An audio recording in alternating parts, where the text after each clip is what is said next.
Parliament का monsoon session शुरू हो चुका है। The proceedings are slow as usual.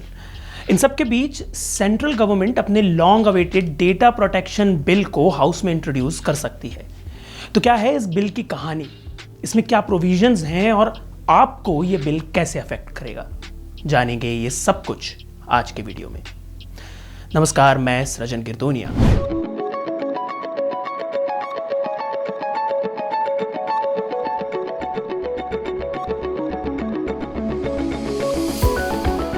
Upcoming personal data protection bill का एम डिजिटल एज की कॉम्प्लेक्सिटीज से डील करते हुए नागरिकों के डेटा प्राइवेसी राइट्स की रक्षा करना है।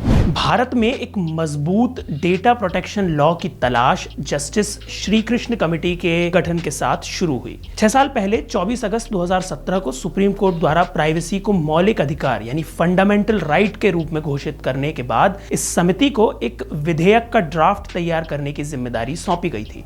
सिविल सोसाइटी और डेटा प्राइवेसी एक्सपर्ट्स के इनपुट के साथ इस प्रक्रिया को कई रिविजन से भी गुजरना पड़ा।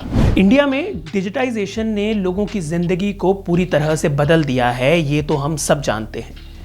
लेकिन लैक ऑफ ट्रांसपेरेंसी और लीगल प्रोटेक्शन के कारण बड़ी मात्रा में लोगों का पर्सनल डेटा कलेक्ट और मिसयूज हो रहा है, because there is no accountability.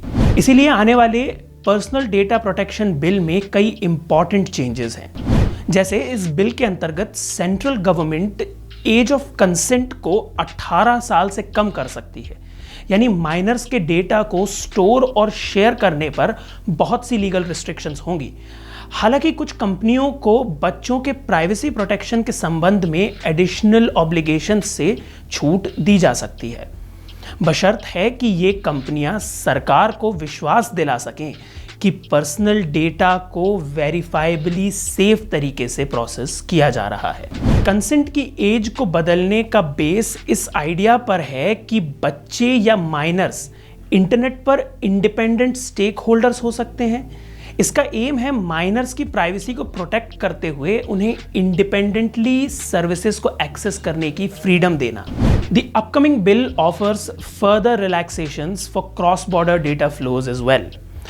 इससे इंटरनेशनल ज्यूरिसडिक्शन में डेटा ट्रांसफर सिंप्लीफाई हो जाएगा।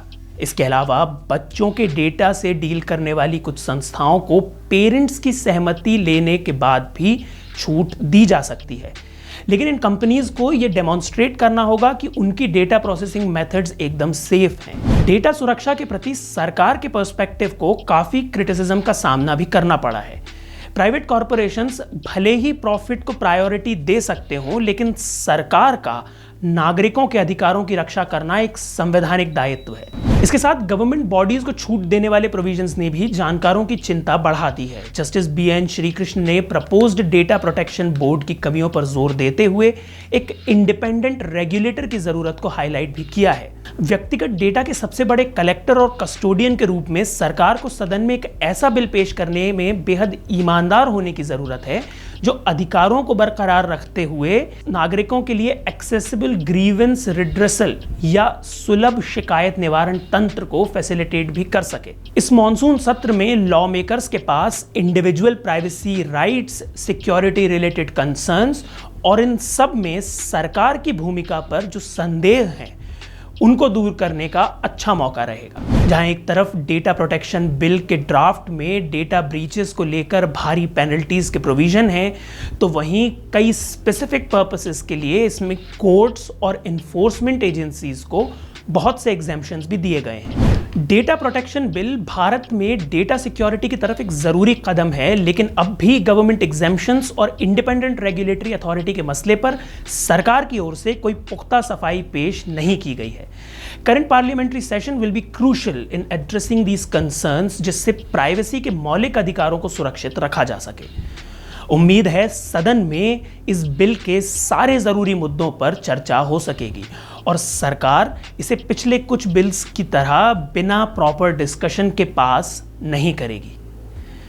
डिजिटल प्रोटेक्शन और प्राइवेसी राइट्स पर आपकी क्या राय है, कमेंट्स में हमें जरूर बताएं। And I will see you in the next one. Thank you.